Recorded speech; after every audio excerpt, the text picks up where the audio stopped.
रामपुर गांव के सुनसान रास्ते पर एक ऐसी दुकान थी जिसमें कोई दरवाजा नहीं था।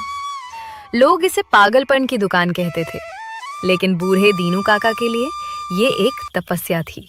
अरे काका, रात के अंधेरे में भी दुकान खुली रहती है।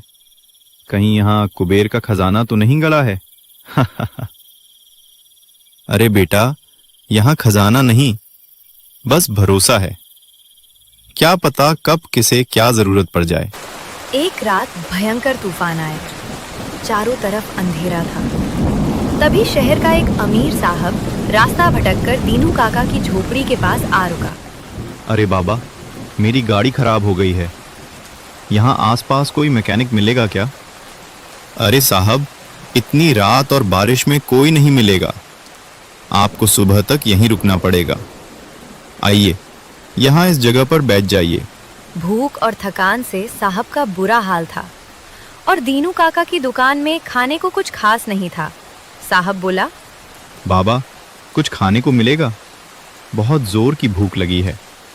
साहब, गरीब की दुकान है, यहाँ पर बस गुड़ और चने हैं, ये लीजिए।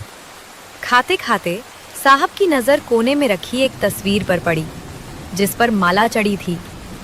पूछने पर जो जवाब मिला, उसने साहब को हिला कर रख दिया। बाबा, ये तस्वीर किसकी है? मेरा बेटा था साहब, 10 साल का। एक रात वो बीमार था, मैं दवा लेने गया था। दुकान बंद थी। जब लौटा तो वो बाहर मेरा इंतजार करते करते ठंड से चल बसा। उसी दिन कसम खाई साहब, अब मेरी दुकान का दरवाजा कभी बंद नहीं होगा। कोई भी मुसाफिर हो, उसे बंद दरवाजा नहीं मिलना चाहिए।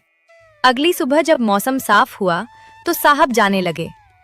उन्होंने अपनी जेब से 500 का नोट निकाल कर दिया, लेकिन दीनू काका की खुददारी अभी भी जिंदा थी। बाबा, ये रख लीजिए, आपकी मदद का कोई मोल नहीं है। नहीं साहब, गुड़ चने के 10 रुपए बनते हैं, बस वही दे दीजिए। मैंने दुकान धंधे के लिए नहीं, सेवा के लिए खोली है। उस दिन उस अमीर अफसर को समझ आ गया कि इंसान की जेब बड़ी हो या न हो, दिल बड़ा होना चाहिए। तो दोस्तों, ऐसी ही और वीडियो